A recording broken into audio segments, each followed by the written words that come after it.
കാലത്തിനൊപ്പം അഭിമാനത്തോടെ Sanju fashion SBT junction, Sreekrishnapuram, Palakkad. Cherpulassery sub ജില്ലാ shuttle badminton ടൂർണമെൻറ്റിൽ ഓവറോൾ ചാമ്പ്യന്മാരായി Sreekrishnapuram higher secondary school. Cherpulassery sub ജില്ലയിലെ വിവിധ സ്കൂളുകളിൽ നിന്നും വിവിധ വിഭാഗങ്ങളിലായി ഏകദേശം 200ഓളം കുട്ടികൾ പങ്കെടുത്തു. ശ്രീകൃഷ്ണപുരം ഇൻഡോർ സ്റ്റേഡിയത്തിൽ നടന്ന ഷട്ടിൽ ബാഡ്മിൻ്റൺ ടൂർണമെൻറ്റ് മത്സരങ്ങളിൽ ശ്രീകൃഷ്ണപുരം ഹയർ സെക്കൻഡറി സ്കൂളാണ് ഓവറോൾ ചാമ്പ്യന്മാരായത്. സബ് ജൂനിയർ പെൺകുട്ടികളുടെ വിഭാഗത്തിൽ ശ്രീകൃഷ്ണപുരം ഹയർ സെക്കൻഡറി സ്കൂൾ വിജയികളും TTSNM കുണ്ടൂർകുന്ന് റണ്ണേഴ്സ് അപ്പുമായി. ജൂനിയർ ആൺകുട്ടികളുടെ വിഭാഗത്തിൽ ശ്രീകൃഷ്ണപുരം ഹയർ സെക്കൻഡറി സ്കൂൾ വിജയികളും GVHSS ചെറുപ്പുളശ്ശേരി റണ്ണേഴ്സ് അപ്പുമായി.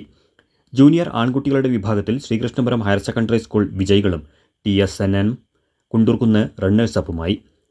സീനിയർ ആൺകുട്ടികളുടെ വിഭാഗത്തിൽ MNKM VHSS പുലാപ്പറ്റ വിജയികളും GVHSS ചെറുപ്പുളശ്ശേരി റണ്ണേഴ്സ് അപ്പുമായി. സീനിയർ പെൺകുട്ടികളുടെ വിഭാഗത്തിൽ MNKM VHSS പുലാപ്പറ്റ വിജയികളും Sreekrishnapuram higher secondary school runners അപ്പുമായി.